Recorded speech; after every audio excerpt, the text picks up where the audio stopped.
a todos los asistentes a los eventos académicos de la Fundación Excelencia, Liderazgo y Transformación. Hoy miércoles 1 de marzo de 2023 los acompañamos desde Medellín, Antioquia, mi coronel Iván González Urán y quien les habla desde Bogotá, Luis Alberto Villamarín Pulido. El tema que traemos hoy para este debate académico, en el cual participarán ustedes muy activamente en el segundo bloque de esta sesión, es analizar un asunto que se está volviendo público, pero que no ha adquirido la fuerza mediática a pesar de que el interés político ya está en hacerlo. Nos referimos a una asamblea constituyente, tema que manejaremos en tres secciones, tres segmentos.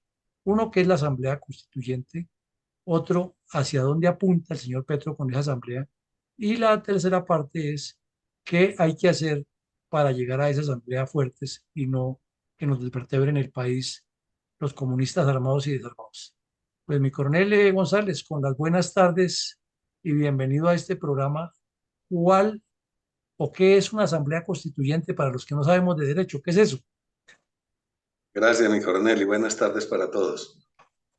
Pues, en nuestra opinión, la constituyente es un grupo de personas que representan a una sociedad, porque sus cualidades intelectuales, culturales, sociales, morales y de toda índole, pues son los considerados como los más sabios, los más idóneos para crear la Constitución, que es el documento que establece la creación de una nación, de una república, de un país, que le da identidad y que por tal razón son aptos para escribir el contrato eh, que se establece entre el pueblo y los gobernantes. De tal manera que eh, es la expresión máxima de la voluntad de todo un pueblo. Bueno, mi coronel, pero como le decimos, nosotros no somos expertos y estas personas, ¿quién dan nombre? El presidente de la República, el Congreso, o los escogen por un concurso de méritos, o cómo se hace. ¿Quiénes llegan a elaborar una constitución en Colombia si es que vamos a cambiar la constitución?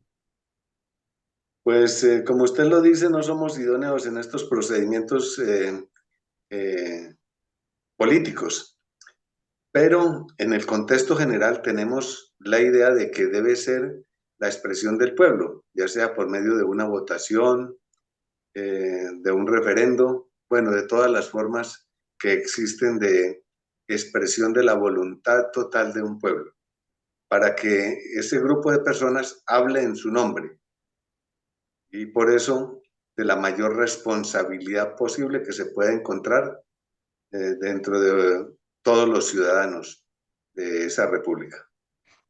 Y como dicen los periodistas caribeños, mi coronel, aquí hay que soltar prenda y de verdad necesitamos cambiar la constitución. ¿Usted qué opina al respecto? Yo siempre he sido contrario a todos esos cambios de constitución, porque la historia colombiana ha demostrado que todos los cambios que se hacen o que hemos hecho es para acomodar, para adaptar intereses particulares, individuales, a, pero no por necesidad pública, colectiva, masiva, sino de aquellos que gobiernan y que por X o Y motivo, especialmente porque pareciera que porque no se consideran a sí mismos muy idóneos, entonces requieren muchas posibilidades alternativas de hacerlo a su manera y no al deseo de la colectividad. Y eso es fatal. Entonces, siendo así, no necesitamos estar cambiando constitución, porque la constitución debe ser de unos principios tan generales, tan globales, tan absolutos, que no se cambian de un día para otro, ni al parecer de nadie. Es que aquí usted acaba de tocar un tema que hemos visto que es muy común en Colombia. Y vamos a hablar de un ejemplo muy coloquial, popular. Se va a formar un club deportivo en una región, en un sitio, en un barrio, en una vereda, en lo que sea. Y se sientan una serie de personas, hacen la reunión, debaten, especulan un poco sobre la proyección que le quieren dar, sueñan inclusive con que ese equipo algún día llegue a ser un club profesional, etcétera, etcétera, etcétera. Pero no han pasado 6 meses de que ese club esté funcionando, ese grupo, cuando ya aparecen las disensiones internas e inmediatamente es, a esto hay que cambiarle estatutos. Y entonces tienen que ir a las cámaras de comercio o a las entidades que regulan esos temas en cada municipio y le ponen hasta un trabajo extra y fatigante y tedioso a los funcionarios públicos porque además de decirles que es que vamos a cambiar el artículo tal, que eso significa hacer todo el proceso porque hay que volver a incorporar en la escritura, como se llamaría, que no es notarial, pero es la escritura con la que se constituye eso. Todo el proceso, ya que hay que volver a digitar todo o por lo menos copiar archivos electrónicos y revisar que no queden errores. ¿A qué le atribuye usted esa enfermedad colombiana de querer reformar y reformar? Y sobre todo cuando hay cambio de directivos en una entidad tan pequeña como un club deportivo, un ama de casa, más ya cuando se trata de un estado tan serio y con 200 años de historia como Colombia. Pues es una enfermedad que parece que también tiene más de 200 años, porque cuando nuestro libertador fue eh, a morir, pues bien lo dijo, que cesaran los partidos y se consolidara la unión. Pero eso no lo hemos podido entender. Esa frase tan corta, tan contundente, tan diáfana, no la hemos podido aprender ni practicar, porque siempre estamos dudando, tenemos incertidumbre. Cuando hay tanta ambigüedad, es porque un pueblo no se ha constituido en pueblo, simplemente es una reunión de personas como si fuera por la casualidad, por el azar, por la incertidumbre, pero no tienen una mente ligada, no hay un tejido mental y cultural en esa sociedad. Por lo tanto, pues lo llamamos sociedad, pero por ese solo hecho ya no constituye sociedad. De tal manera que estar cambiando la constitución es dar una imagen muy errática y muy desconfiable al mundo, así de sencillo. No debiéramos tocar la constitución tan solo por ese hecho de dar una impresión negativa ante más de 100 naciones de todo el planeta. Pero haciendo un poco de abogado del diablo y sin que lo personal esté de acuerdo, porque la constitución hay que estarla cambiando cada vez que, como se cambia uno de medias, cada vez que cambia de traje, eh, o sea, cada vez que a alguien se le ocurre, dicen los sociólogos políticos que es que América es una tierra muy nueva, porque nosotros no tenemos sino 200 años de vida o 215, ya que aquí lo que hubo fue una mutación o una transmutación de unas etnias indígenas que fueron sometidas a una serie de procesos coloniales que fueron siempre extractivos y no de creación de Estado ni de industrialización. Y entonces cuando ocurre ese levantamiento popular, pues es un Estado que nace no sobre las cenizas de otro, sino nace sobre todo los defectos que tenía el anterior y que todavía no hemos madurado y que por eso la violencia, por eso las inequidades y la justificación que dan es que Europa lleva casi 20 siglos formándose y todavía tiene conflictos. ¿Tiene algo de valedero eso? ¿O es servirle de abogado al diablo a los que siempre quieren reformitis y reformitis sin ninguna estructura sólida? No, pues como se dice en el campo, cuando la cosecha todavía está biche, pues no se cosecha, hay que esperar que madure. Si nosotros estamos pensando todavía que para ser una nación no hemos llegado a la madurez, pues estamos realmente muy atrasados. Así es de sincero y desafortunado es esa valoración. Porque, por ejemplo, una constitución que tenga que decir cosas que son evidentes, pues cuando se dice algo evidente es porque se está poniendo en duda que lo evidente no lo es y que hay que discutirlo.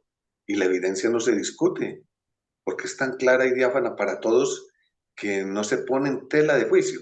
Y decir cosas como, por ejemplo, de que en la Constitución, de que se presume la inocencia y la buena fe, pues es que eso es tan natural a la civilización elevada y, y depurada del ser humano, que una constitución no lo debiera decir. Eso lo puede decir de pronto una ley secundaria o de menor valor o que simplemente es derivada de un principio fundamental de la Constitución, pero no una Constitución debe estar diciendo cosas menores de la vida cotidiana, de lo que es natural, de lo que se genera por generación espontánea, si vale la redundancia. Y, y en este caso, entonces vale aquel concepto que es que todavía nos... Se le apagó el micrófono. Bueno, resulta que usted toca un tema interesantísimo que es el peso específico, el valor específico, la importancia trascendental de la Constitución en el desarrollo del país y la seriedad que debe tener eso para no estar jugando como si fuera el elemento de diversión de los políticos de turno.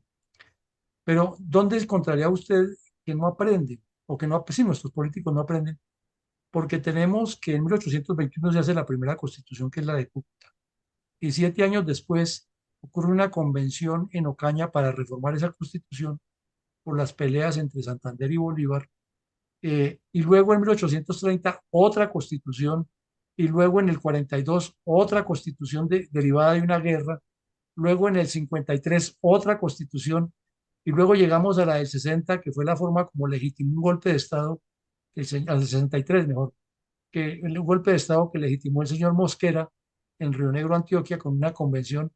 Él era un capitalista ultraderechista y se volvió en ese momento un artesano e izquierdista, y nos tuvo 30 años, 23 años, hasta que llegó el señor Núñez e hizo otra constitución por conveniencia. ¿Será que a los dirigentes políticos nadie les enseña eso? ¿O será que más bien lo utilizan como un argumento o un elemento para argumentar sus ideas de cambios constitucionales y sin darse cuenta el daño que le hicieron esos politiqueros de esa época a Colombia, y que los que vienen a reformar y reformar la Constitución están en el mismo camino? ¿No cree usted que es así? Entonces esos constitucionalistas no eran los más idóneos, inteligentes y sabios que dijimos al comienzo.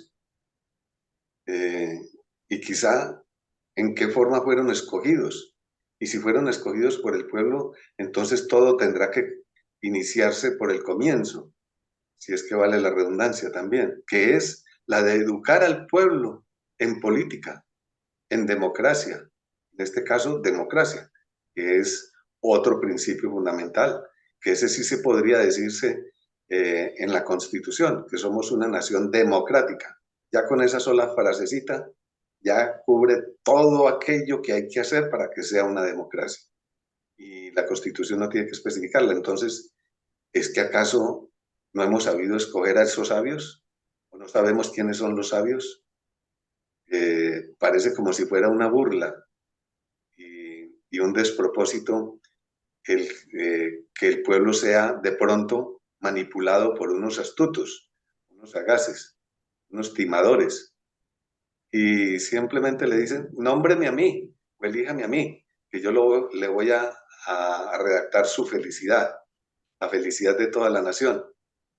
Y entonces la gente, como no sabe, dice, ah, sí, pues como yo estoy muy ocupado en las cosas que tengo que hacer, pues que haga cualquier cosa ahí que de pronto con eso es suficiente. No, tenemos que aprender, estudiar, prepararnos, tener abogados muy sabios, filósofos, sociólogos, eh, que sepan de todo un poco sobre el pueblo y sobre una nación para que conformen esa asamblea y esa asamblea en pocos términos diga cuál es el norte de de la patria. Exactamente como si diéramos el norte magnético de la brújula. Solo hay uno y no hay posibilidad del resto. Los otros tres, oriente, occidente y sur, son derivados de uno solo. Y como consecuencia de eso, es muy sencillo decirlo. Solo hay un norte. Bueno, mi coronel, usted toca un tema fundamental, que es el de la educación. Por educación se habla y se dice mucho, pero no se tocan los aspectos esenciales de la educación. Sin embargo, usted puntualizó en uno. educación para la democracia. Nos parece que los colombianos estamos muy quedados en eso. ¿Coincide usted en ese tema? Sí coincido, y es que es evidente, es demasiado ambiguo y errática la formación de nuestros niños y de la juventud en algo tan trascendental que es la vida de la República. Por lo tanto, tenemos que poner los ojos en la educación del pueblo colombiano y que sea orientado por maestros sabios, eh, cívicos, patrióticos, que sepan de urbanismo para que enseñen a las nuevas generaciones a convivir dentro de ellos mismos, dentro de nosotros mismos. Pues es que, mi coronel, yo creo que ahí es donde está el problema, ¿no? Que nosotros tenemos una sociedad que reclama muchos derechos, muchos, pero que no comulga mucho con los deberes. Y quizás no es por culpa de la sociedad, es por culpa de los dirigentes políticos que en el afán de eso que usted graficaba, de sacar ventajas personales, acomodaron la institucionalidad a sus deseos y a sus formas de ver y de manejar y de manipular las cosas. Entonces, eh, ¿no cree que usted que está ahí, que el problema es de dirigentes y no de dirigidos? De los padres de la patria. Repúblicas como los Estados Unidos que han nacido con padres de la patria, como todavía los llaman, en, en todo lo bueno, pues se crean fuertes y poderosas. Eh, por lo tanto, eh, hay que escoger a esos padres y no por la apariencia, porque bien sabemos que el presidente más querido y apreciado, nuevamente lo volvemos a decir en los Estados Unidos, pues es un hombre feo, como Lincoln, pero que de un alma tan grande y tan pura y tan futurista, que ahí vemos los monumentos y los aprecios y las consideraciones que todas las generaciones le han tenido después de tantos años de haber desaparecido de este mundo. Y así sucesivamente, o como su libertador, George Washington. Muy bien, pero detrás de ellos ha habido también muchos grandes hombres de muchas ideas que han escrito documentos maravillosos y dejado legados intelectuales y culturales en extremo sabios y patrióticos. Pues bueno, mi coronel, resulta que usted hace la comparación de personas que están enfocadas en país, en nación, en Estado, en sociedad, en construcción, en proyectos, en programas, en claridad ideológica. O sea, nos hace la descripción no del dirigente político perfecto, todos somos seres humanos y cometemos errores, pero sí del dirigente político adecuado, del que necesitan los pueblos. Y aquí viene la pregunta compleja. Eh, el señor Petro comulga con las ideas de Chávez, de Correa, de Maduro, de Evo Morales, de Lula da Silva, de los Kirchner, de Ortega, de la dictadura cubana, todos estos que tienen una mentalidad sátrapa y totalitaria. Y todos han llegado al poder y después de que llegan al poder aducen que todo lo que se hizo atrás no es bueno, que es malo, y que la única solución es una nueva constitución y hacen constituyentes para eternizarse. ¿Podría ser este el caso del señor Petro? Pues como cosa extraña, todas estas personas que usted ha mencionado recurren es exactamente a lo mismo, como si fuera una necesidad imperativa de su ego, de su superioridad, de cambiar la constitución para perpetuarse ideológicamente. Es decir, por un hecho baladí, que es simplemente decir que reformaron la constitución, pero que bien saben que esa reforma de la constitución no crea ni reforma la república, ¿no? Ellos lo que tienen que hacer es sobresalir con sus hechos, con sus resultados, con los efectos de sus decisiones y de sus mejores propósitos, no para el relumbrón de su gobierno personal, particular, sino para el relumbrón de la nación. Y eso lo dan los resultados de lo que hace.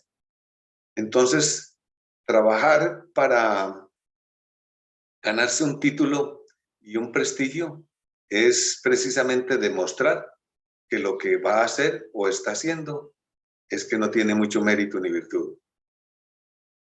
Bueno, pues mi coronel, el lunes pasado, o sea, hace 2 días, hablábamos los dos de que un gobernante necesita imagen gubernamental y autoridad moral. Y llegamos a la conclusión que hay 3 aspectos muy sólidos, que son desideologizar las relaciones políticas con los gobernados y con los demás partidos. Segundo, no improvisar. Y tercero, tener soportes muy serios. Y eso tiene que ver solamente con autoridad moral y con imagen gubernativa. Pero en este caso que estamos hablando de constituyente, ¿no cree usted que esos 3 aspectos son esenciales cuando un partido o un movimiento o un dirigente le da la ventolera de cambiar la Constitución? Sí, si está pretendiendo adquirir autoridad moral e imagen gubernamental por esa vía, pues logra lo contrario. El resultado es inverso, porque tiene que desideologizar, es decir, transculturizar, traer otras ideas de otras partes, adaptarlas, traer, en este caso, ideas socialistas y comunistas, que porque en Europa hubo una época de gran efervescencia sociológica en los comienzos del siglo XX y así sucesivamente, y otras en Rusia también, pues eso inmediatamente demuestra que la constitución que se pretende hacer no tiene autenticidad, no es de acá, no se sembró en suelo colombiano, con las circunstancias y las características nuestras de pensar, de actuar, de comportarnos, de vivir, de lo que nos emociona como auténticos colombianos. Y no puede, por lo tanto, no va a tener soportes realmente sólidos, porque está precisamente cayendo en la improvisación y el dejarse arrastrar por otras ideas ajenas, externas. Puede que dentro del razonamiento algunas de nuestras ideas coincidan con las de otras naciones, pero no porque sea al contrario que vengan de allá para ponerlas acá, sino porque nosotros tenemos la convicción que es nuestra mejor decisión. Pues ahí tiene usted unos temas complejísimos de relacionamiento de la población gobernada con el gobernante, que son los que se deberían tener en cuenta. Pero usted insistió a lo largo de su eh, disertación en que esos 3 elementos son fundamentales y son elementos que hemos encontrado que no existieron en las anteriores constituciones. ¿Cuál sería un mecanismo para hacerle entender a los colombianos y sobre todo a quienes la convocarían, que por ley es el Congreso de la República el que tendría que hacerlo, y lo mismo a los medios de comunicación y a los opinadores, para generar dentro de la población una sensación de que no se trata de cambiar la Constitución por cambiarla, sino de ajustar lo que ya hay a las necesidades, porque además sale costoso y es un salto al vacío, o no es un salto al vacío? Toda primera constitución, y que para nosotros, bien lo dijo usted, ya son muchas, entonces ya no será nunca la primera, pues siempre es un salto al vacío, porque se está generando todo desde cero. Pero cuando ya llevamos 200 años de supuestamente una república sólida, hay que construir sobre lo construido. Si es que necesitamos perfeccionar, adaptar un poco, pulir, dar brillo, ¿sí?, y calidad a lo que tenemos, pues no es necesario crear una constitución partiendo de cero. No, simplemente podríamos, por ejemplo, coger nuestra constitución actual, quitarle todo ese retazo, como lo llama mucha gente y con verdadero tino, de cosas superfluas, hacerlo fundamental y después dictar las leyes que conduzcan en la dirección de esos conceptos fundamentales.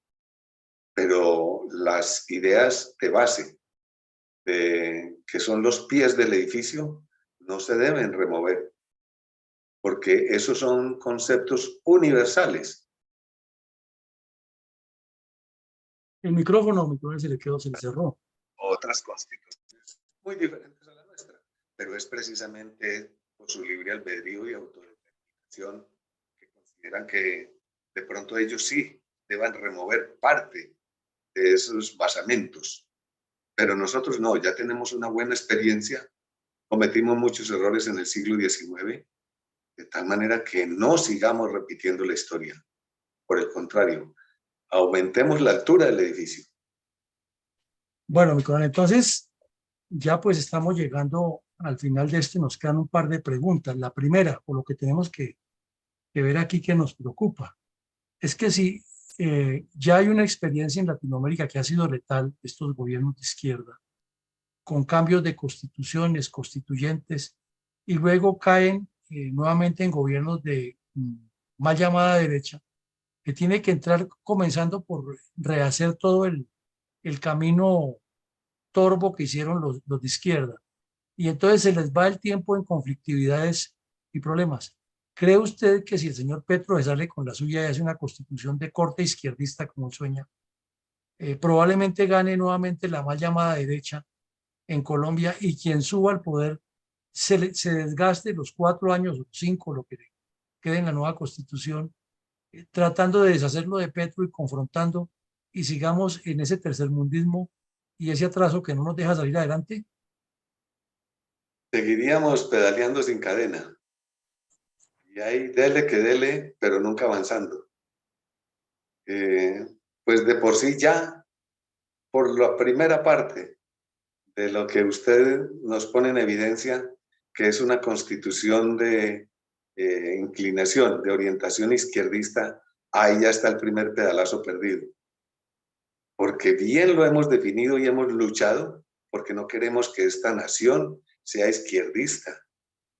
Tampoco queremos pues una nación de extremo derecha. No, debe haber un equilibrio ponderado en los dos puntos más lejanos. Pero no queremos una república ni comunista, ni socialista, ni progresista. La queremos es democrática, de corte capitalista, no tampoco capitalismo cerrero y materialista a ultranza, pero sí de economía de libre empresa y de todos esos principios, de libre autodeterminación, de libre comercio, de libre ideología, ya sea religiosa o política o partidista o de educación, de formación humana. Bueno, todas esas libertades que son precisamente las bases fundamentales de lo que hemos luchado tanto durante 200 años y que quizá la única institución firme y constante han sido nuestras Fuerzas Armadas, porque el resto de instituciones partidistas y políticas, no, pues han sido simplemente aves pasajeras y de golondrinas de verano. Pues usted llegó y le pegó a la piñata. Rebotó a todos los niños a recoger regalos con lo que acaba de decir. Es que usted nos dio el punto clave de qué es lo que no se debe alterar porque sería deconstruir lo construido. Pero aquí viene un punto esencialísimo y es que en todas esas constituciones que hubo, que hemos analizado aquí, inclusive parcialmente en la del 91, que es la más reciente, la que estamos, o la que el señor Petro quiere hacer trizas, quedó demostrado que la Iglesia Católica tuvo un peso específico grande, que metió mucho la mano. En la del 91 menos, pero la metió. Como esa institución ya probablemente en esta nueva constituyente ya no tendría esa orientación del Vaticano que tuvo en su momento la del 86. La pregunta es en dos partes. ¿Qué rol le vería usted a la Iglesia Católica en esta nueva constituyente? Habida cuenta que hay sectores de la Iglesia Católica que están metidos con la izquierda. ¿Y qué otras instituciones, verbigracia, las reservas de las fuerzas militares y policía? ¿O qué otras instituciones ve usted que no deben dejar pasar por alto este momento de efervescencia y calor? Creo que son dos preguntas muy fuertes y que le tiré muy duro, pero quiero escuchar sus puntos de vista. Pues comencemos por la última, el que no debe ser. Pues precisamente el, las reservas no pueden dejar pasar precisamente este momento, como usted lo mencionó, como don José Acevedo y Gómez. No, tienen que aprovechar la oportunidad. ¿Mm? Hay una declaración muy evidente de, y que está plasmado en escrito y publicado en un libro, no voy a decir el nombre porque no le va a hacer publicidad comercial, el, donde Navarro Wolf, habiéndose entrevistado con Chávez cuando él vino aquí a finales de la década de 1990 a promocionar su partido político después de haber salido de la prisión, le preguntó, oiga, Antonio, ¿y qué consejo me da? Y dijo, no desaproveche la oportunidad. Nosotros, el M-19, cometimos el error de haber desaprovechado la oportunidad cuando tuvimos la influencia sobre la Asamblea Nacional Constituyente. Ese fue un gran error. Muy bien, él lógicamente lo decía para sus propósitos torvos de izquierdismo y socialismo. Pero ahora, digámoslo en el punto bueno, las reservas no podemos desaprovechar esta oportunidad. Es una ocasión única y feliz. Bueno, sobre la influencia de la Iglesia, pues hemos mencionado en otras ocasiones que hay varios poderes que gobiernan las naciones, pero uno de ellos es muy fundamental y en Colombia sí que ha sido influyente, es la Iglesia. Bien sabemos la Constitución de 1886, cómo influyó la Iglesia, ¿no es cierto? En el nombre de Dios Todopoderoso, y así comenzaba. Pero era para arreglarle el asunto personal y particular al señor presidente. Y ya recordamos muy bien quién era. En Entonces, el nombre del Dios Núñez. sí, correcto. Entonces, ¿a qué poderes me refiero? Dentro de varios. Y es el de las armas, que es un poder físico, material, bien lo sabemos, y el poder de las mentes. La Iglesia ha dominado el poder de la mente en forma exacerbada en Colombia y mezclando cosas religiosas con políticas, sociales, económicas, etcétera, etcétera. Pues debiera comportarse, si quiere ser bien patriótica, como se comportan las Fuerzas Armadas, que no mezclan la política con las armas, con las armas físicas, las armas materiales, que son milenarias, porque todas las naciones han tenido armas físicas para defender sus intereses. Pues diríamos que la Iglesia no debiera ni siquiera votar, así como no votan los soldados ni las tropas, precisamente para no mezclar eso con lo otro, porque nos ha sido fatal, pero muy grave, de que el haber utilizado los púlpitos, la influencia psicosocial, la formación de conciencia colectiva de la Iglesia y así sucesivamente otros conceptos que son muy universales en todas las religiones, no lo vamos a negar, pero la ha utilizado para propósitos políticos y sobre todo partidistas. Esa fue la razón tan fundamental por la cual las Fuerzas Armadas se autoproclamaron apartidistas, no apolíticas, porque un soldado tiene que saber por qué sociedad lucha, si es por sus padres, sus abuelos, sus hijos, ¿sí? O por sus intereses personales también, ¿no? Estos que son conceptos puramente políticos del pueblo, porque un soldado surge del pueblo. Entonces, no debiera mezclarse en nada en político la Iglesia, así como no se mezclan los fusiles con los votos. Pues bueno, mi coronel, muy al lugar sus comentarios, muy claro nos queda a los colombianos que una constituyente sí es para cambiar la constitución, pero no por cambiarla y por darle gusto a un embeleco de turno, sino si hubiera que cambiar cosas de fondo, pero vemos que aquí no son cosas de fondo, sino de forma para alterar el fondo y destruir lo que se ha construido, malo o bueno se ha construido. Pues ahora en esta segunda parte del ejercicio ya entrará mi coronel Alarcón con las preguntas y con las intervenciones de quienes asisten. Entonces, continuemos con el ejercicio, mi coronel, y quedamos a la espera de los comentarios de nuestros asistentes a las preguntas que vendrán enseguida.